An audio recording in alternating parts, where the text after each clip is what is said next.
So Oisín was born at 25 weeks in London, so we were a long way from home. And when he was about 2.5 weeks old, one of the lines that was meant to go into the tip of his heart displaced into his abdomen. So the medication that he was getting was leaking through his system, and it wasn't picked up for about 36 hours before they realised. When that happened, they put a drain in to drain off all the excess medication. But a few weeks later, then we were told that he'd developed some cysts on his brain. They linked it to the event where the line displaced because it normally comes after a stressful event. And if it had been to do with his birth, we would have seen it on his brain scans a lot earlier. These cysts then progressively got worse over the course of probably about the next 6 weeks, covering most of his brain with the ventriculars dilating as well, and they questioned if he needed a shunt put in for brain surgery. They were lucky enough that he didn't need the brain surgery, because normally when a child needs that, they will constantly need it throughout their lifetime when the fluid builds up or infections develop, and most of them end up with a form of epilepsy from it. So I suppose, yeah, we were lucky in that sense, but they couldn't really tell us anything about how we were going to go about things. At stages we were told to switch off the machine, that he wasn't going to survive or amount to anything if he did. We were told that he was at risk of cerebral palsy with these cysts on the brain, which are called periventricular leukomalacia. We had a MRI scan when he was about 6.5 months old to see what part of the brain it would affect. It basically covered most. So again, we were told that he wouldn't be able to do anything. But when we researched cerebral palsy ourselves and looked into it, we found that brain's like a sponge, and early intervention, anything up to the first 5 years, was crucial in what you can give and how you could develop him. So we basically fired everything into it. We done lots of different interventions in London with conductive education, and then when we moved over here, we found that, I suppose, lockdown hit literally as we moved as well, but there wasn't a lot of places open, and there was nothing really aimed at children and paediatric therapy. So a lot of the stuff that we do, we have to travel for. So we were swimming in Limerick last week, and the guys that do that actually come from Lanzarote.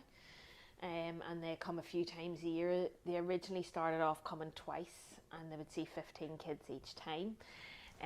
Last year there was issues with COVID. This year that they're coming 4 times and they're fully booked out.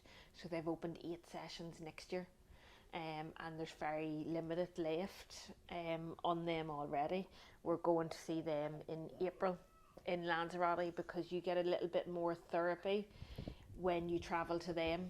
So they come to Ireland, we get 10 hours in over a 5-day period, and if we travel to them, we'll get 18 hours over a 6-day period for not very much more. Works out a lot cheaper in the long term. It's just you're having to travel, but we're having to travel to Limerick for it anyway, so it makes more sense to travel and get the extra hour. A bit more sun as well in Lanzarote then.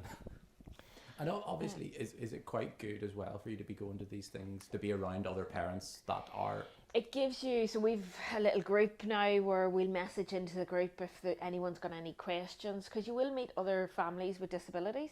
And cerebral palsy, you'll never get a person that'll have the same issues as another one. But just getting little tips on like equipment or other therapies that are around Ireland that you're interested in travel on. We've recently found out about one in Waterford, and that was through them couple of days away, that I've been looking into the last couple of days.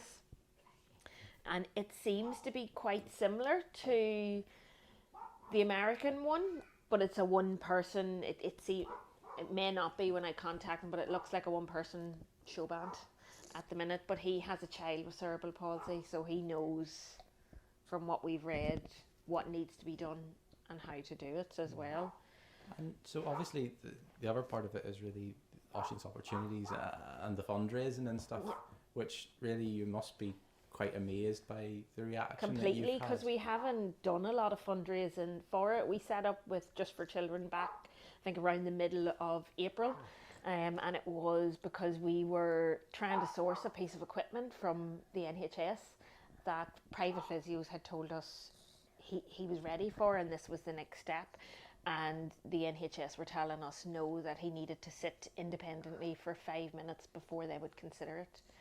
Now, he may never sit independently for 5 minutes. If we look back on 2 years ago, he couldn't sit at all. And we're now up to about 2.5 minutes if we get the concentration.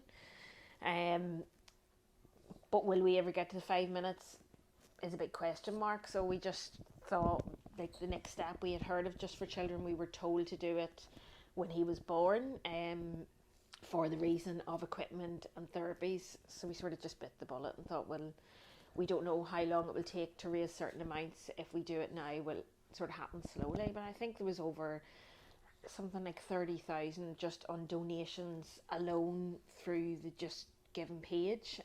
We then had a couple of different people done fundraisers like coffee mornings. Local schools have been great on doing non-uniform day, Christmas jumper, Santa dashes. And then we've a fella in Ballymcnab at the minute, so out where we live, has decided to run 5k a day for the whole of January. Fortunately got hit with COVID in the second week, so he's now had to extend it into February to do the extra couple of days. And what do you think? Is it Oisín's cheeky smile, or I what think is it's it? his face.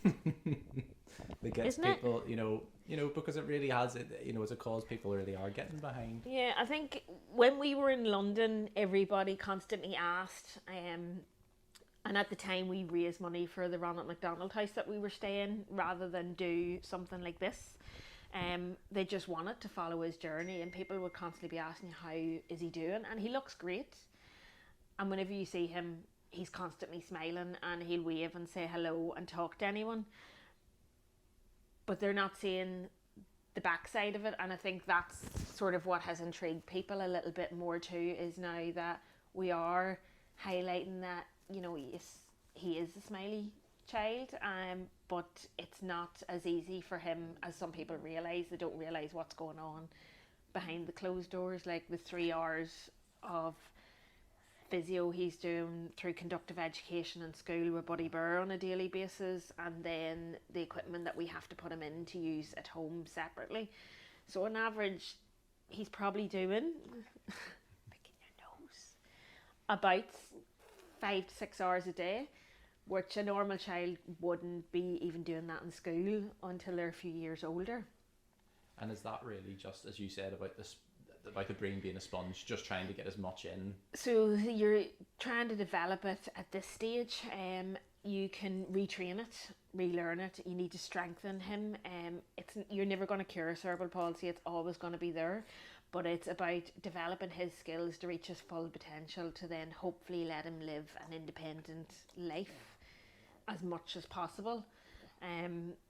So he may always need help with equipment. He may always need help with getting dressed and things in the morning, but it's about him then being able to maybe simple things like make a cup of tea for himself if there's no one in the house, and getting the right strength to build him up that he's able to do that, to move around the house independently. And obviously, the news is that you're heading stateside as well, Oisín. So can you tell me a wee bit about that and why you chose, or what kind of research went into picking that? So there's a lot of research into the NAPA Centre. It's known worldwide. We had looked into it last year, but when we had looked at the costs and stuff, I suppose it was just sort of out of reach. With Oisín's opportunities, it's made it within reach. It's very hard to get a place, and unfortunately we didn't get a place when we originally applied. When we looked at it last year, then this year you register, and then they open up a forum where you can apply for your dates.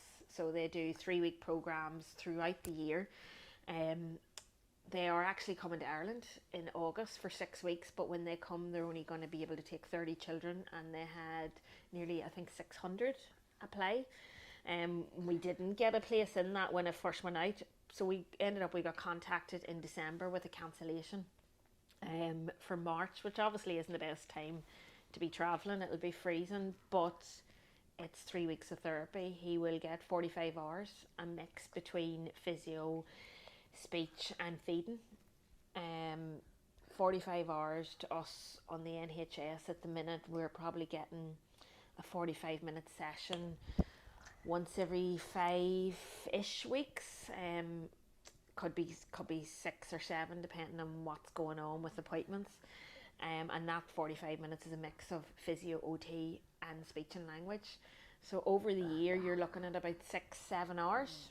So 45 hours in 3 weeks is a massive difference. So it should push him roughly about a year further down the line in development. No. So